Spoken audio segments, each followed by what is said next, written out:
রাহুল গান্ধী কইছেন যে বাংলাদেশে উগ্রবাদের উত্থান হইতেছে, তাও আবার কাছে আমেরিকাত গিয়া এটার জবাব দিচ্ছেন হাঙ্কারে পররাষ্ট্র উপদেষ্টা।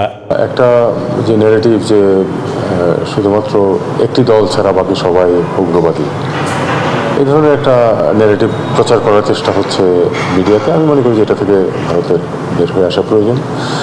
আর দ্বিতীয় কথা হলো যে এখানে আমরা কোনো অন্তত আমাদের যা তথ্য তার ভিত্তিতে দেখতে পাচ্ছি না যে এখানে বিরাট উগ্রবাদীরা কোনো কিছু করে ফেলছে। যে সরকারে যারা আছেন তাদের কারোই তো এই ধরনের কোনো এজেন্ডাও নেই, এরকম কোনো ব্যাকগ্রাউন্ডও নেই। কাজে তারা তাদের, আমার মনে হয় তাদের এই বক্তব্য থেকে বের হয়ে আসাই বিদেশের সম্পর্কের জন্য ভালো। তো সাহেব, আপনি কি রাহুলের উকিলি জেরার জবাব দিতেছেন? আপনি বলবেন বাংলাদেশের আভ্যন্তরীণ ইস্যু নিয়ে কথা বলা বন্ধ করেন, বুঝছাও? নিজের দেশে একটা বিকট ফ্যাসিস্টে ফেয়ার ভোটে হারাইতে পারতেছো না, আবার অন্যের দেশে নজর কেন? রাহুল, তোমার কয়টা কথা কই, মাথায় রেখো। তোমারে বিজেপি পাপ্পু ডাকে, মানে তুমি একটা বাচ্চা পোলা, রাজনীতি করার মতো লায়ক হয়ে ওঠো নাই। কথাটা মিছা বলে না। এই যে কথা কইলা, তো এই উগ্রবাদের উত্থান কি তোমার টিচার প্রফেসর ইউনুসের নেতৃত্বে হইতেছে? জানেন তো, রাহুলরা প্রফেসর ইউনুসের উঠি পাঠাইছিল ওর মা ওই মিরপুরে। ওর লগে তো ভালো সম্পর্ক প্রফেসর ইউনুস, ওনারে নিয়ে করোনার টাইমে একটা পডকাস্ট করেছিল। ওই এই সময়ে প্রফেসর ইউনুসের শাসন আমলে একটা বাংলাদেশের সাথে গ্রাউন্ড ব্রেকিং রিলেশন তৈরি করতে পারত। ওই ভারতের ভোটারদের দেখাইতে পারতো যে মোদির পলিসি বাংলাদেশের মানুষকে অ্যান্টি ইন্ডিয়ান বানাইছে। আমি রাহুল গান্ধী এই প্রতিবেশী দেশের সাথে সম্পর্ককে স্বাভাবিক করতেছি। কিন্তু তোমার মধ্যে তো হিন্দুত্ববাদের কুর করে নিয়ে আছে রাহুল, তাই বাংলাদেশে উগ্রবাদের গপ্প শুনাইতেছো। আমরা গেলে ভুলি নাই, তুমি আর তোমার মাও তোমার বোন হাসিরাকে চেকটা ধরে ফটো খিঁচেছিল দিল্লিতে, যে ইনকে কিরা। হ্যাঁ, তো আমি যদি পররাষ্ট্র উপদেষ্টা হইতাম তাহলে কইতাম, রাহুল ঠাসি খেয়ে থাকো। আমরা কখনো কইছি যে তোমার তো বিয়া শাদী করো না কে? ধর্মভঙ্গ ছাড়া তো কোনো কারণ নাই বিয়া শাদী না করার। এই জন্য আমার কখনো উপদেষ্টা বাড়াবে না। যাই হোক, ওটা নতুন কয়েকটা গুরুত্বপূর্ণ আলাপ করি, আসেন। প্রফেসর ইউনুসের সরকার ফাংশন করতে পারতেছে না। কেন পারতেছে না? স্লো অনেকে বলেন। কয়টা কারণ আছে, কারণগুলো একটা ব্যাখ্যা করি। আপনারা দেখবেন যে শুধু ফাংশন করতে পারতেছে না তাই না, প্রফেসর ইউনুসের সরকার কোথাও কোথাও আওয়ামী লীগকে পুনর্বাসন করিচ্ছে। আমি উদাহরণ দিয়ে দেখাই দেবো। হ্যাঁ, আমি এক্সাম্পল হিসেবে আসিফ নজরুলের কথা ধরি। আসিফ নজরুল ভাই আবার মাইন্ড করেন না। হ্যাঁ, উপায় নাই, আমরা তো বিরোধী দলের দায়িত্ব পালন করতেই হবে, তাই না? সবসময় জিন্দাবাদ দিয়ে গেলে তো চলবে না। প্রথম কারণটা ব্যাখ্যা করি যে কেন ফাংশন করতে পারতেছে না। রাষ্ট্র তো একটা ইনস্টিটিউট, তার একটা শক্তি থাকে, ইনস্টিটিউটের একটা শক্তি থাকে। এটা এক্সাম্পল দিই। এই যে আমার ইউটিউব চ্যানেল 26 লক্ষ সাবস্ক্রাইবার আছে, তাই না? তো সেটা আমি একটা ভিডিও চাইলে সেটা নোটিফিকেশন 26 লক্ষ লোকের কাছে যায়, দেখায় যে পিনাকের একটা ভিডিও চাইছে। তো ইউটিউব নিজেও মানুষকে একবারে আমার ভিডিও রিকমেন্ড করে, পরে বলে যে এটা দেখতে পারো, এটা দেখতে পারো। তো আমার জন্য আবার ইউটিউব একজন ম্যানেজার নিয়োগ করেছে, মানে আমার জন্য ডেডিকেটেড না, ও আরো অনেকের কাজ করে, কিন্তু আমার সাথেও কাজ করে সে। মানে ধরেন মাসে একবার দুইবার করে কথা বলে, মিটিং করে, কেমনে আরো সাবস্ক্রাইবার বাড়ানো যায়, ভিডিও ভিউয়ার বাড়ানো যায়, এইটা কিন্তু ওরাই বলে, ইউটিউবই আমার করে দেয়। মানে যাদের 10 লাখের উপর সাবস্ক্রাইবার থাকে তাদের বোধহয় প্রত্যেকের জন্যই করে। তো আবার ইউটিউব ক্রিয়েটার সাপোর্ট আছে, ওইখানে আপনি অনেক কপিরাইট ছাড়া আপনি মিউজিক পাবেন, অনেক ধরনের ট্রেনিং পাবেন, সেখানে অনেক রিসোর্স আছে। এইটা হইতেছে ইউটিউবের ইনস্টিটিউশনাল সাপোর্ট। তো সেই রকম রাষ্ট্রের একটা ইনস্টিটিউশনাল সাপোর্ট থাকে। তো আমার চ্যানেল যদি আমি কাউকে দিয়ে দিই, সে যদি আমার চ্যানেলে ভিডিও না আপ করতে থাকে, তাহলে দেখবে মানুষ, দেখবে প্রথম পরে আর দেখবে না। ইউটিউবের ইনস্টিটিউশনাল সাপোর্টের উপরে আমার চ্যানেলে আমি পিনাকি ভট্টাচার্য আছি। আমার চ্যানেলের শক্তি ইউটিউবের institutional support plus Pinaki Bhattacharya একসাথে। রাষ্ট্রও এরকম, রাষ্ট্রের একটা ইনস্টিটিউশনাল সাপোর্ট থাকে, তার সাথে আপনার রাজনৈতিক শক্তি যুক্ত হয়, তাইলে রাষ্ট্রের শক্তি প্রবল হয়। হাসিনা ফেলিয়ার কেন হয়েছে জানেন? সে রাষ্ট্রটার দল বানায় ফেলছিল, তাই সে তার দলের যে রাজনৈতিক সাপোর্ট সেটা পায় নাই। গুন্ডা পাইছে, স্তাবক পাইছে, কিন্তু রাজনৈতিক দল পায় নাই। সেই জন্য সে কোনো পলিটিক্সকে ফাইট করতে পারে নাই। প্রফেসর ইউনুসের সরকারও তাই। এটা তো তত্ত্বাবধায়ক সরকার না আগের মতো, যে রাজনৈতিক দলগুলো ঐক্যমত হয়ে তাদের ইলেকশন করার জন্য ক্ষমতায় রেখেছে এবং তারে কোনো ডিস্টার্ব দেবে না, তা তো না। এই সরকারে কয়জন উপদেষ্টা আছে যারা রাষ্ট্রের শক্তির উপরে নিজের ক্ষমতাকে যুক্ত কইরা রাষ্ট্রের শক্তি বাড়াইতে পারে? খুব বেশি নাই, আমি নাম কইলাম না, যাই হোক মন খারাপ করবে আবার অন্যরা। আমি এসব একজনের উদাহরণ দিই, প্রফেসর ইউনূস। উনার রাষ্ট্রের শক্তির উপরে ওনার নিজের ক্ষমতা আছে, ব্যাপক ক্ষমতা আছে, উনি রাষ্ট্রের শক্তিরে বাড়াই দিতে পারেন প্রফেসর ইউনূস। আমি এক্সাম্পল দিই, ধরেন প্রফেসর ইউনূস আরব আমিরাতের কিং এর সাথে আলাপ করছেন না, আমাদের প্রবাসী ভাইদের মুক্ত করছেন না, এটা হাসিনা পারতো না, এটা অন্য কেউ পারতো না, এটা প্রফেসর ইউনূসের কারিশমা। এমন একটা কাজ করছে ওই আরব আমিরাত, যে কাজ কখনো তারা করে না। উনার উপদেশটা এরকম কারিশমেটিক হইলে রাষ্ট্র আরো বেটার ফাংশন করতো। আর এটা হইতেছে যারা কাজ করতেছে তাদের ম্যানেজারিয়াল ক্যাপাসিটি। এদের কেউ ম্যানেজার ছিল না, কোনো বিগ ইনস্টিটিউটে কাজ করেনি এরা কোনোদিন, এদের কোনোদিন কোনো বিজনেস ট্রেনিংও নাই, ম্যানেজারিয়াল ট্রেনিংও নাই, কাজের পদ্ধতি জানে না, বিগ অর্গানাইজেশন চালানোর অভিজ্ঞতা না থাকার কারণে এই ঘটনাগুলো ঘটছে, চালানো অথবা কাজ না করার অভিজ্ঞতার কারণে। আপনি দেখেন কারোই নাই। কিন্তু আমি আসিফ নজরুল এক্সাম্পল দিয়ে বুঝাই। আসিফ নজরুল মাহবুব মোর্শেদরা বাংলাদেশের চিফ বানিয়েছে।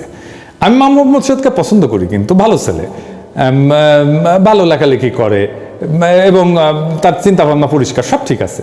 কিন্তু আমি তার ক্যাপাসিটি বাংলাদেশের চিফ হিসেবে মূল্যায়ন করতে পারবো না, আমি তো সাংবাদিক না, তাই না? কিন্তু আমার সিলেকশনের সময় নিশ্চিত হইতে হবে যে আমার সিলেকশন রাইট। আমি যখন একটা পজিশনে থাকবো, ক্ষমতার পজিশনে থাকবো, আমার সিলেকশন হইতে হবে আনবায়াসড, আমি বায়াসড হইতে পারবো না। আবার দেখেন মাহবুব মোর্শেদ নিজেই কইতেছে যে আসিফ নজরুলের সিলেকশনগুলো ভালো হইতেছে। মাহবুব মোর্শেদ বুঝতেই পারে নাই যে এটা সে নিজে বলতে পারে না, যেহেতু সে আসিফ নজরুলের একজন সিলেকশন। এটা অন্যরা বলবে। এই সিলেকশন নিয়ে অনেক সমালোচনা হয়েছে মাহবুব মোর্শেদের। আবার মোহাম্মদ আজমের সিলেকশন সবাই পছন্দ করছে। যাই হোক, এতে আসিফ নজরুল আনন্দিত হওয়ার কিছু নেই। আবার কইছে যে বাংলা একাডেমি যেভাবে পছন্দ হয়েছে সেভাবে শিল্পকলা একাডেমিও পছন্দ হবে।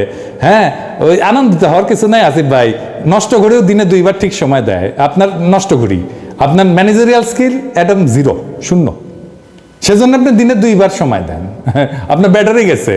তো যাই হোক, আমি হইলে বাংলাদেশের সিলেকশন কেমনে করতাম তার একটা মডেল দিই। হ্যাঁ, ইনফ্যাক্ট আমার এই ধরনের কাজ করতে হয় আমার প্রফেশনে, পেশা। আমি এখানে মানে প্যারিসে আমার কোম্পানিতে আমি গ্লোবাল মেডিকেল রিলেশনে কাজ করি। গ্লোবাল মানে কিন্তু সারা দুনিয়া, যেখানে আমাদের কাজ আছে, মানে আমার কোম্পানির কাজ আছে।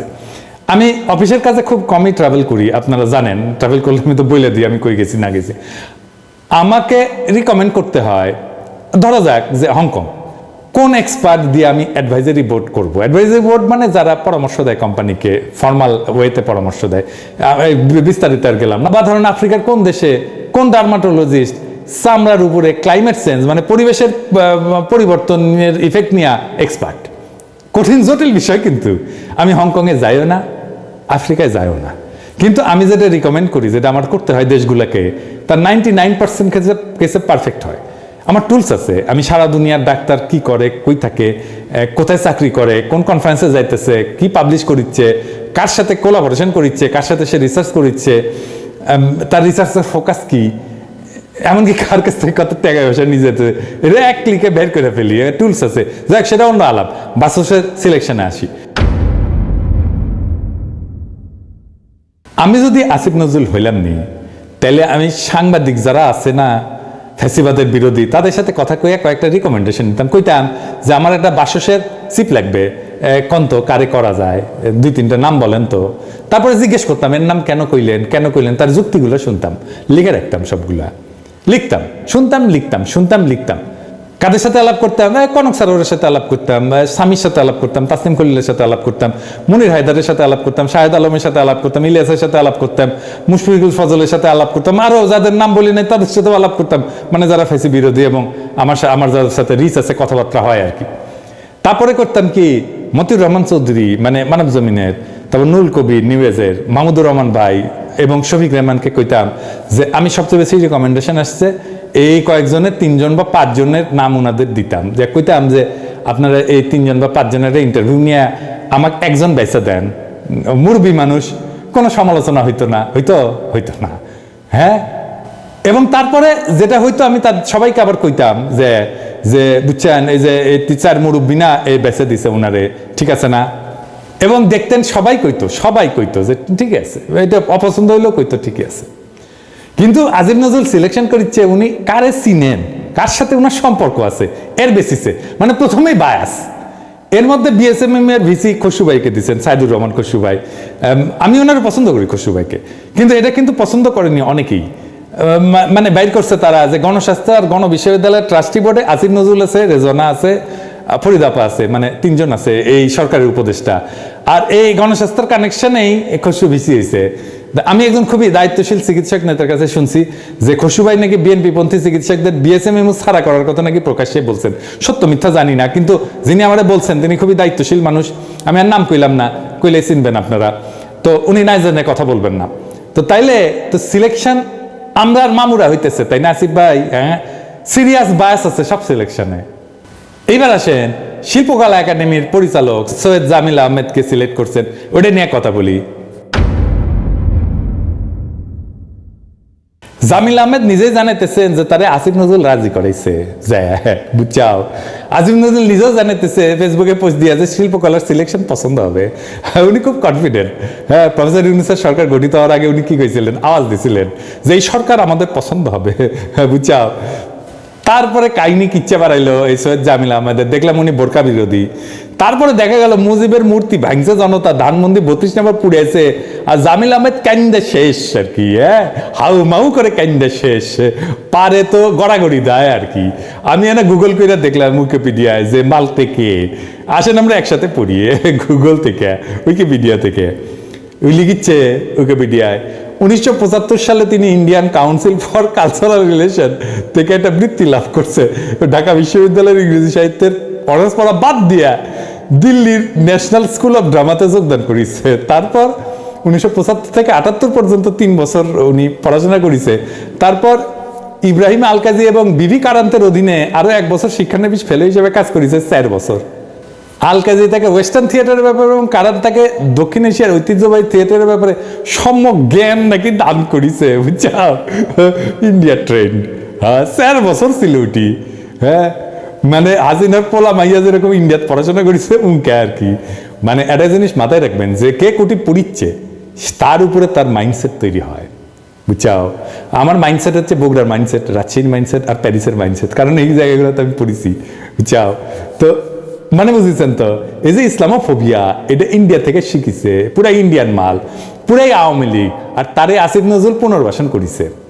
আসিফ নজরুল শুধু পিছে মুজিবের ছবি লাগায় কাম করছে না, বুকের মধ্যে আওয়ামী চেতনা নিয়ে কাম করছে। উনি লাইভ করে কইছেন যে উনি কাম করে কুল পাইতেছেন না, করতেছেন তা কাম। আসিফ ভাই, আমি আর ইন্ডিয়ান হেজিমনির বিরুদ্ধে আমাদের কাউন্টার ন্যারেটিভ তৈরি করা লাগবে। আমাদের 3টা রাষ্ট্রীয় প্রতিষ্ঠানে পুনর্দখল করা লাগবে, বাংলা একাডেমি, শিল্পকলা একাডেমি আর ইসলামিক ফাউন্ডেশন। আপনি অবলীলায় শিল্পকলা একাডেমিতে পাড়া আওয়ামী লীগ আর ইন্ডিয়ান ট্রেন্ড মানুষ বসায় দিলেন আর কাম করিচ্ছেন। হ্যাঁ, এতগুলা মানুষের রক্তের উপর দিয়ে ক্ষমতা যাইয়া এই কাম করলেন আপনি। উপদেষ্টাগিরি ছাড়লে তো আপনি রাস্তায় হাঁটতে পারবেন না আসিফ ভাই। কি অবস্থা হবে আপনি টের পাচ্ছেন না। 7 দিন টাইম দিলাম আপনারে, ওটা হটাবেন, নাইলে টের পাইবেন হাউ মেনি প্যাডিতে হাউ মেনি রাইস। আসিফ ভাই, আপনি গেলে আমার চিন নাই। হ্যাঁ, আমি গেলে যখন ধরুম না কাচ্ছপের কামড় দিয়া ধরুম, হ্যাঁ, পরে আর সরি করার টাইম পাবেন না, সেজন্য 7 দিন সময় দিয়ে দিলাম। আর আমি আমার এপিসোডের শেষে একজন শহীদের গল্প বলি, আজকে একটা গল্প বলবো। আসিফ ভাই, আপনিও শুনেন, কাদের রক্তের উপর দিয়ে আইসা সেই রক্তের সাথে বেইমানি করিচ্ছেন সেটা শুনে নেন। একটা একতলার বন্ধ ঘর, সামনে লেখা মর্চুয়ারি, তার পাশেই আর একটা বিচ্ছিন্ন একতলা ছোট ঘরের সামনে মানুষ ঠেলাঠেলি করছে। মর্চুয়ারির অফিস, 3-4 জন আনসার সদস্য ভিড় সামলাচ্ছে। কোনো রকম ভেতরে উকি দিয়ে দেখি একটা সরু টেবিল সামনে নিয়ে একটা বেঞ্চে 2-3 জন কর্মচারী বসে আছেন। তাদেরকে আপাদমস্তক ঘিরে রেখেছে জনাবিশেক মানুষ। সবাই টেবিলের উপরে ঝুঁকে আছে, ঝুঁকেই আছে, সরে গিয়ে কাউকে জায়গা দিচ্ছে না। বোঝাই যাচ্ছে এখানে শৃঙ্খলা বলে কিছু নেই। কিন্তু বিশৃঙ্খল অবস্থায় যেরকম হট্টগোল হবার কথা, তার বদলে একটা অস্বস্তিকর নীরব ধীরতা। 20 জুলাই সকালবেলা, তখন 11:30টার মতো বাজে। ঢাকা মেডিকেল কলেজ হাসপাতালের মর্চুয়ারির এই অফিসে আমরা প্রিয়র খোঁজে এসেছি। প্রিয় আমার স্ত্রীর ভাগ্নে, আমার স্ত্রীর ফুফাতো বোন কলিয়াপুর ছেলে। 28-29 বছর বয়স, একটা অনলাইন নিউজ পোর্টালে সাংবাদিকতা করত। ছিপছিপে গরম, মুখে সবসময় একটা লাজুক হাসি ধরে রাখত। ছাত্রত্ব ঘুচেছে বেশি দিন হয়নি, ছাত্র আন্দোলনেও সে জড়িয়ে পড়েছিল। আগের দিন রাত 10টার দিক থেকে বিচ্ছিন্ন খবর আসতে লাগলো, সম্ভবত গুলি লেগেছে প্রিয়র। তাহির জামান প্রিয়, একজন ভিডিও সাংবাদিক। কিছুক্ষণ পর জানা গেল প্রিয় আর নেই। গুলিবিদ্ধ মৃতদেহটা পুলিশ নিয়ে গেছে। খবর পেলাম ধানমন্ডির ল্যাবএইডের সামনে ঘটেছে এই ঘটনা। কেউ কেউ বলল সেন্ট্রাল, ল্যাবএইড আর পপুলার হাসপাতালে খোঁজ নিতে। পুলিশ নাকি লাশ আগে কাছের হাসপাতালগুলোতে নিয়ে যাচ্ছে। 19 তারিখ রাত 12টা থেকে কারফিউ শুরু। দুদিন ধরে বন্ধ আছে ইন্টারনেট। হাসপাতালগুলো থেকে কোনো খবর পাওয়া গেল না। পুলিশের চেনা লোক ধরে জানতে চাইলাম ধানমন্ডি বা কলাবাগান থানায় এই নামে কোনো লাশ এসেছে কিনা। তারা জানালো আসেনি। সকালবেলায় মোটামুটি নিশ্চিত খবর পেলাম ঢাকা মেডিকেল কলেজ মর্গে আছে প্রিয়। 11টা থেকে 2 ঘন্টার জন্য কারফিউ তোলা হবে। আমার শ্বশুর আর আমি একটা অ্যাম্বুলেন্স নিয়ে ছুটলাম। পথে তুলে নিলাম মিতুলাপাকে, প্রিয়র মা, কলিয়াপুর বন্ধু। গিয়ে দেখলাম শ্রেষ্ঠ আগেই পৌঁছেছে সেখানে। শ্রেষ্ঠ আমাদের আরেক ভাগ্নে, প্রিয়র খালাতো ভাই। প্রিয়র এক চাচি আগে থেকেই ছিলেন সেখানে। রেজিস্টারে নাম পাওয়া গেল না প্রিয়র। আমি কিভাবে বললাম একটু অজ্ঞাতনামার লিস্টটা দেখলে হতো না? সেই লিস্টেনেও দেখা গেল সেখানেও প্রায় 10টার মতো লাশের বর্ণনা, শুধু একটা ক্রমিক নাম্বার দেওয়া আছে। নাম্বারের একটা কাউন্টার লেভেল লাশের গায়ে সাঁটানো। বয়স, সময় ইত্যাদি মিলিয়ে 2টো লাশের শর্টলিস্ট করে লাশ শনাক্ত করতে গেল শ্রেষ্ঠ। প্রায় 40 মিনিট পরে ফিরে এসে বলল পেয়েছে প্রিয়কে। আমার শ্বশুর ব্যস্ত হয়ে পড়লেন তাড়াতাড়ি ফর্মালিটি শেষ করার জন্য। শ্রেষ্ঠ আমাকে আস্তে করে বলল অবস্থা বেশি ভালো না খালু। একটা ঘুপচি বদ্ধ ঘরে 20-25টা লাশ মেঝেতে ফেলে রেখেছে। একটা ফ্যান পর্যন্ত নেই। লাশগুলোর উপরে চাদর নেই, এলোমেলো পড়ে আছে। একজনের পা উঠে আছে আর একজনের গায়ে।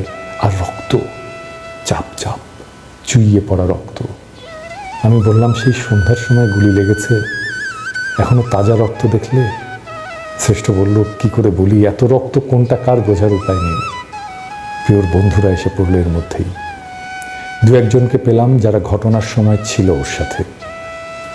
আগে মিছিলে গিয়েছিল ওরা সবাই, ফিরছিল। সেন্ট্রাল রোডে ওদের আরেক বন্ধু মেধার বাসা। মেধাকে বাসায় পৌঁছে দিতে ওরা 4-5 জন হেঁটে আসছিল। সায়েন্স ল্যাব থেকে গ্রিন রোডে ঢুকে সেন্ট্রাল রোডের মাথায় আসতেই গুলির শব্দ কানে আসে। ওরা দৌড়ে সেন্ট্রাল রোডের ভেতরে ঢুকে যায়। প্রিয় ছিল সবার পেছনে। হঠাৎ ওরা পেছন তাকিয়ে দেখে প্রিয় পড়ে গেছে। তখনও মুহুর্মুহু গুলির আওয়াজ আসছে। ল্যাবএইডের আরেকটু পেছন থেকে কোনাকুনি গুলি করছে পুলিশ। গুলি থামলে ওরা সামনে এসে দেখে প্রিয়কে নিয়ে গেছে পুলিশ। মাথার পেছনে নিচের দিকের বাঁ সাইডে লেগেছে গুলি। সেন্ট্রাল রোডে ঢোকার মুখে রাস্তার পিছে রক্ত লেগে আছে। প্রিয়র লাশটা পুলিশ মর্গে ফেলে রেখে দিয়ে চলে গেছে। অজ্ঞাত পরিচয়ে একটা ডেথ সার্টিফিকেট করা হয়েছে। তাতে শুধু লেখা আছে গানশট ইনজুরি। এখন ঘটনাস্থল যে থানার অধীনে, সে থানার পুলিশকে লাশের সুরতহাল তৈরি করে তারপর অটোপসির জন্য পাঠাতে হবে। এদিকে থানা নিয়ে প্রচণ্ড কনফিউশন তৈরি হয়েছে। কলাবাগান, ধানমন্ডি আর নিউ মার্কেট, এই 3 থানার যে কোনো একটা হতে পারে সংশ্লিষ্ট থানা। আমি ভাবলাম যেহেতু ধানমন্ডি আর কলাবাগান থেকে কাল রাতে কোনো খবর পাইনি, নিউ মার্কেট থানায় যোগাযোগ করা যাক। ততক্ষণে আবার কারফিউ শুরু হয়ে গেছে। প্রিয়র বন্ধুরা অ্যাম্বুলেন্স নিয়ে ছুটল নিউ মার্কেট থানায়। এদিকে মর্চুয়ারিতে তখনও বুলেটবিদ্ধ লাশ আসছে। খোলা আকাশের নিচে লাশের স্ট্রেচার রেখে রেজিস্ট্রি ফর্ম পূরণ করছে মানুষ। বেশিরভাগ লাশের বয়সই 20 থেকে 35-এর মধ্যে। শার্টগুলো খুলে নিয়েছে আগেই, বোধহয় ডেথ সার্টিফিকেট তৈরি করার জন্য পরীক্ষার সময়। বেশিরভাগের পরনে প্যান্ট, একজনের পরনে দেখলাম লুঙ্গি। একটা কম বয়সী ছেলের লাশের দিকে তাকিয়ে হঠাৎ আমার নিঃশ্বাস বন্ধ হয়ে গেল। ফারদিন, আমার স্কুল ফ্রেন্ড। স্কুল মাঠের শেষ প্রান্তের পুরনো পরিত্যক্ত বিল্ডিংটায় আমরা রহস্য খুঁজে বেড়াতাম একসাথে। একটু পরে সম্বিত ফিরে পেলাম। এত বছর পরে ফারদিন নিশ্চয়ই আর দেখতেই কিশোরের মতো নেই। আর এই ছেলেটা ফারদিনের তুলনায় কিছুটা বেটে আর কৃষকায়। এতক্ষণ লক্ষ্য করিনি।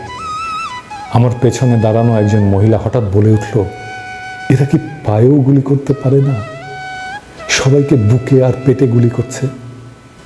কথাটা শুনে আশপাশ থেকে অনেকে তার মুখের দিকে তাকালো, কেউ জবাব দিল না।